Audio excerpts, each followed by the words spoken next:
और अब चलिए बढ़ते हैं आगे, रुख पंजाब का। और लगता है कि सिद्धू और कैप्टन के बीच जमी विवाद की बर्फ अभी पूरी तरह से पिघली नहीं है। और ऐसा इसलिए क्योंकि कल कैप्टन सरकार ने दफ्तरों में बिजली के इस्तेमाल को लेकर एक सर्कुलर जारी किया। आज सिद्धू ने उनके सर्कुलर पर ही सवाल खड़े कर दिए। सिद्धू ने हमला करते हुए कहा, अगर बिजली को लेकर नीति सही बनी होती तो शायद ये नौबत ना आती। उधर एक खबर आई, बिजली संकट पर सवाल खड़े करने वाले सिद्धू ने 8 लाख से ज्यादा का खुद बिजली बिल नहीं भरा है। देखिए, दिल्ली से लेकर चंडीगढ़ तक हुई बैठक के बाद दावा किया गया कि सिद्धू और कैप्टन में ऑल इज वेल हो गया है। लेकिन अभी 24 घंटे भी नहीं बीते थे कि दोनों के बीच तल्खियां फिर सामने आ गई। बिजली कटौती के बहाने आज सिद्धू ने फिर कैप्टन को घेर लिया। अपनी ही सरकार की नीतियों पर सवाल उठाते हुए कहा कि अगर बिजली को लेकर पॉलिसी सही बनी होती तो शायद पंजाब की जनता और किसानों को इतनी मुश्किलों का सामना नहीं करना पड़ता। गुरुवार को कैप्टन सरकार ने कार्यालयों के समय में कटौती करने का आदेश दिया ताकि बिजली की कटौती की समस्या को दूर किया जा सके और बिजली की बचत हो सके। लेकिन आज सिद्धू ने मोर्चा खोल दिया। सिद्धू ने धड़ाधड़ कई ट्वीट कर दिए। अगर हम सही दिशा में काम करते हैं तो पंजाब में बिजली कटौती की जरूरत ही नहीं है और न ही मुख्यमंत्री को सरकारी कार्यालयों में समय बदलने और एसी चलाने को मैनेज करने की जरूरत पड़ेगी। पंजाब 4 रुपए 54 पैसे प्रति यूनिट की औसत लागत पर बिजली खरीद रहा है। राष्ट्रीय औसत 3 रुपए 85 पैसे है और चंडीगढ़ में 3 रुपए 44 पैसे प्रति यूनिट पर बिजली खरीदी जाती है। पंजाब को बिजली खरीदने के लिए 3 प्राइवेट थर्मल प्लांट पर ज्यादा निर्भर रहना पड़ता है और 5 से 8 रुपए प्रति यूनिट पर बिजली खरीदनी पड़ती है, जो बाकी राज्यों से ज्यादा है। पंजाब में बिजली के संकट को लेकर सिद्धू ने करीब करीब कुछ वैसा ही कहा जैसा केजरीवाल ने कुछ दिन पहले बिजली को लेकर कैप्टन सरकार को घेरा था और सरकार आने पर पंजाब में मुफ्त बिजली देने की बात कही थी। आम आदमी पार्टी की पंजाब में सरकार, पंजाब में आम आदमी पार्टी की सरकार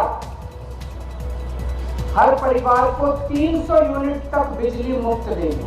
मुझे लगता है हमारी जो हमने कैलकुलेशन की है, पंजाब के लगभग 80% लोगों की, 77 से 80% लोगों की बिजली का बिल 0 हो जाएगा। अब ये जो मैंने कहा, ये केजरीवाल की गारंटी है, ये कैप्टन के वादे नहीं है। तो आप पूछोगे कि कितने दिन में पूरे करूं? उनके वादे तो 5 साल हो गए, तब भी पूरे नहीं हुए।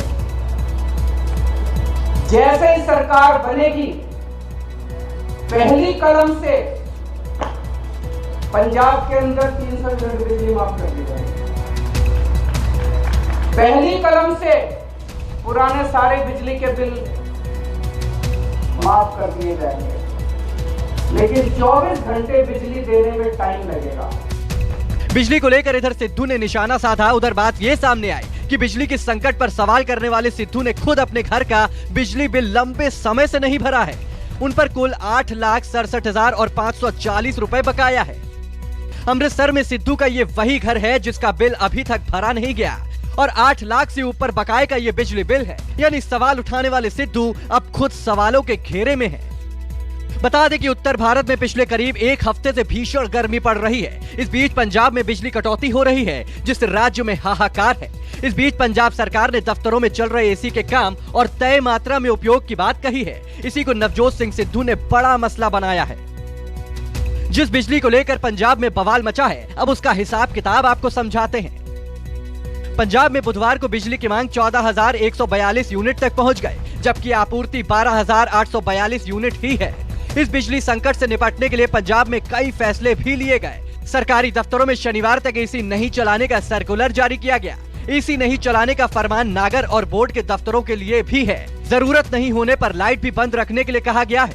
इसके अलावा बिजली बचाने के लिए सरकारी दफ्तर का टाइम आधा दिन कर दिया गया। यानी पंजाब में सरकारी दफ्तर सुबह 8 से दोपहर 2 तक ही काम करेंगे। औद्योगिक इकाइयों को हफ्ते में 5 दिन ही काम करने की इजाजत है। इस सर्कुलर के बाद पंजाब में सियासी पारा और ज्यादा चढ़ गया। विशाल इंग्लिश की रिपोर्ट, न्यूज़ 24।